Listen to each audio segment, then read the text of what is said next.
Master CVV నమస్కారం. Master CVV గారి యోగ మార్గం.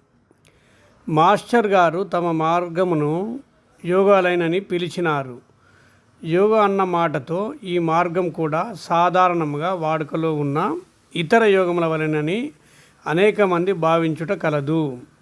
సాంప్రదాయ యోగ పద్ధతులకు మాస్టర్ గారి యోగ మార్గమునకు ప్రాథమికమైన మరియు గుణాత్మకమైన భేదము కలదు. సాంప్రదాయ యోగ మార్గం అంటే పతాంజలి యోగ మార్గంగా భావించవచ్చు. పతాంజలి యోగ మార్గంలోని ఉన్నతమైన సమాధి స్థితి జీవుడు జన్మ పరంపర నుంచి తప్పించుకోవడానికి ఉద్దేశించినది. ఇందుకు కారణం భౌతిక జన్మము నిష్ఫలమని, దీని నుండి తప్పించుకున్నటయే మోక్ష మార్గమని భావించుటయే. మాస్టర్ గారి యోగ మార్గంలో భౌతిక దేహము అత్యంత ఉన్నతమైనది. దీనికి మరింత పరిణామ అభివృద్ధి కల్పించుటయే ఈ యోగ లక్ష్యం. పరిణామము నెమ్మదిగా జరుగు నిరంతర ప్రక్రియ అను విషయము అందరకు ఎరుకయే. మానవుని జీవనకాలం చాలా తక్కువ అగుట చేత సృష్టి పరిణామంలోని మార్పులు వ్యక్తి జీవనకాలంలో గమనంకు రావు. ఈ సృష్టి పరిణామము ఈ విధంగా పురోగమించుటకు కారణము ఖచ్చితంగా ఉండాలి. ఈ దిశగా ఆలోచించిన ఎడల మాస్టర్ గారి మార్గమును అర్థం చేసుకునుట సులభమగును.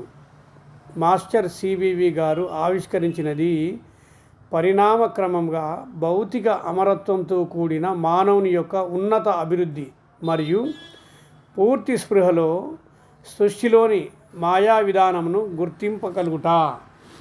సాధకుని ఆధ్యాత్మిక ఉన్నతిని బట్టి సాధనలో భౌతిక దేహం నందు జరిగే మార్పులని గమనించవచ్చు. ఒక విధంగా ఇది మానవునిలో జరుగు పరిణామ ప్రక్రియను గమనింపగలుగుటయే. మాస్టర్ సివివి గారు భౌతికంగా ఉన్నప్పుడు వారు సాధించినది ఈ నూతన మానవ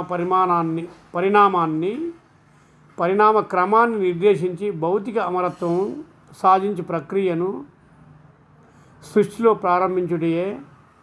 నేడు సాధకులు చేయగలిగినది అట్టి ప్రక్రియకు తమని తాము అనుసంధానించుకొనగలుగుట మాత్రమే.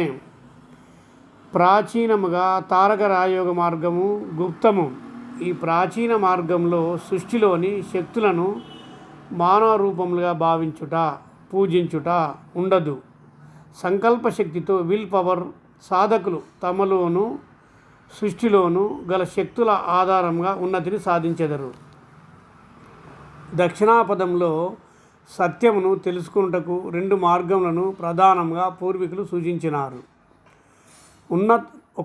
ఉన్నత విలువలతో సాధారణ జీవనం గడుపుచు కాలక్రమంలో క్రమేపీ ఐహిక వాంఛల నుండి విముక్తులై అంతర్ముఖులుగా ఉంటూ ఆధ్యాత్మిక తేజోదర్శనం పొందుట ద్వారా నిర్వహణను సాధించుట.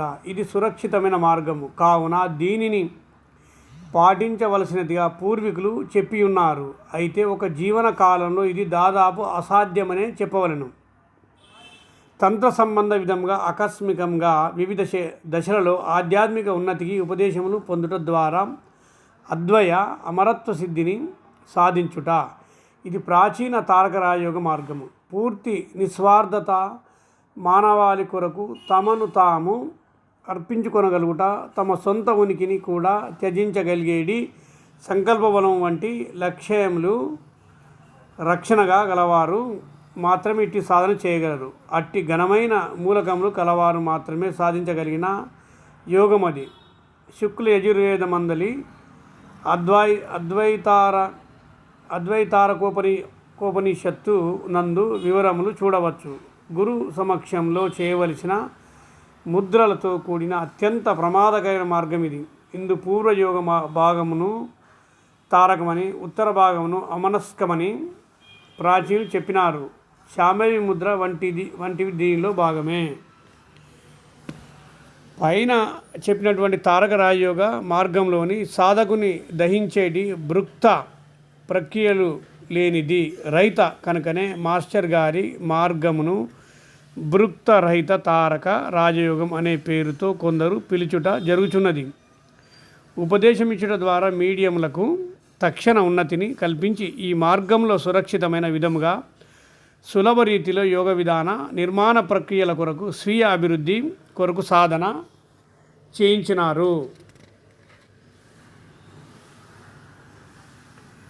నేటి సాధకులు మీడియంలు చేరినప్పుడు మాస్టర్ గారిచే ఇవ్వబడిన కార్డుపై ఉన్నట్లుగానే సాధన చేయవలను. ఇది మాత్రమే మాస్టర్ గారు ఇచ్చిన కనీస సాధన. ప్రచారంలో ఉన్న ఇతర విధానములన్నీ మాస్టర్ గారి ఆదేశములకు విరుద్ధమైనవే. మాస్టర్ సివివి నమస్కారం. నా శరీర ప్రకృతిని స్వస్థత చేసి ఉద్ధరింప వేడుచున్నాను. మాస్టర్ సివివి నమస్కారం. Please rectify and develop my system. 4/2/1915 సాధనా క్రమం గురించి మీడియంలకు ఇలా తెలిపినారు. ఆదేశములు అందరికీ సాధనా ప్రక్రియ పైన ఉన్న ప్రవేశ రంధ్రం నుంచి కిందకు ప్రసరించవలెను.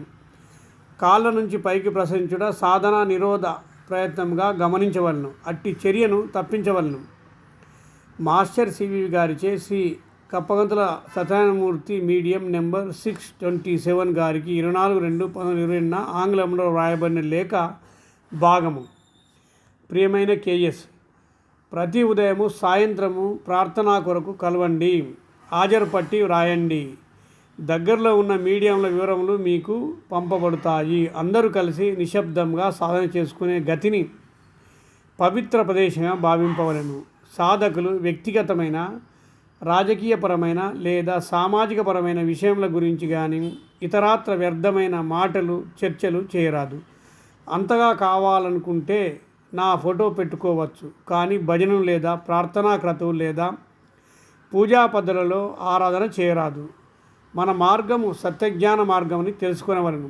ప్రార్థనా గదిని థియోసాఫీలోని ఎసోటెరిక్ సెక్షన్లోని వారి ఆలయం మాదిరి చూడవలెను.